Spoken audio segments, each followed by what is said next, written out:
ಸಾರ್ವಜನಿಕ ಆಸ್ಪತ್ರೆಯಲ್ಲಿ ಕನ್ನಡ ಪರ ಸಂಘಟನೆಯ ಒಕ್ಕೂಟದ ಎಲ್ಲ ಪದಾಧಿಕಾರಿಗಳ ಸೇರಿಕೊಂಡು ಡಾಕ್ಟರ್ ಈ ಕನ್ನಡ ನಾಡಿನ ನಾಡೋಜ ಡಾಕ್ಟರ್ ಬಸವಲಿಂಗ ಪಟ್ಟದೇವರ 74ನೆಯ ಜನ್ಮದಿನ ನಿಮಿತ್ತ ಇವತ್ತು ಬಡ ರೋಗಿಗಳಿಗೆ ಹಣ್ಣು ಹಂಪಲು ಮತ್ತು ಬ್ರೆಡ್ ವಿತರಣೆ ಮಾಡಲಾಯಿತು.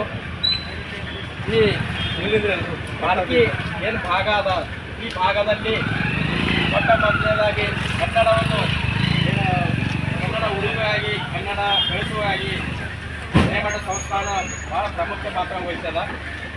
ಆವಾಗಿನ ಕಾಲದಲ್ಲಿ ಡಾಕ್ಟರ್ ಚನ್ನಬಸವ ಪಟ್ಟದೇವರು ಹೊರಗಡೆ ಉರ್ದು ಬೋರ್ಡ್ ಹಾಕಿ ಒಳಗಡೆ ಕನ್ನಡ ಕಲಿಸುವಂಥದ್ದು, ಕನ್ನಡ ಉಳಿಸುವಂಥದ್ದು, ಬೆಳೆಸುವಂಥ ಕಾರ್ಯಗಳು ಆಗ್ಯದ ಈ ಮಠದಿಂದ. ಅದೇ ಮಠದ ಏನು ಬಸವಲಿಂಗ ಪಟ್ಟದೇವರು ಅವರ ಜನ್ಮ ನಿಮಿತ್ತ ಇವತ್ತು ಬಡ ರೋಗಿಗಳ ಹಣ್ಣು ಹಂಪಲ ವಿತರಣೆ ಮಾಡಿದ್ವಿ.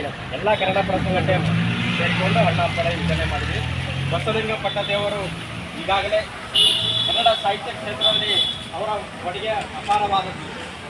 ಮುಂದೆ ಅವರು ಇನ್ನೂ ಈ ಕನ್ನಡ ಸೇವೆ ಮಾಡಲಿ ಮತ್ತು ಅವರ ಆರೋಗ್ಯ ಆಯಿತು ಇನ್ನೂ ಹೆಚ್ಚಿಸಲೆಂದು ನಾ ಎಲ್ಲರ ಪರವಾಗಿ ಮತ್ತು ಆ ದೇವರಲ್ಲಿ ಪ್ರಾರ್ಥಿಸುತ್ತೇನೆ. ಧನ್ಯವಾದ.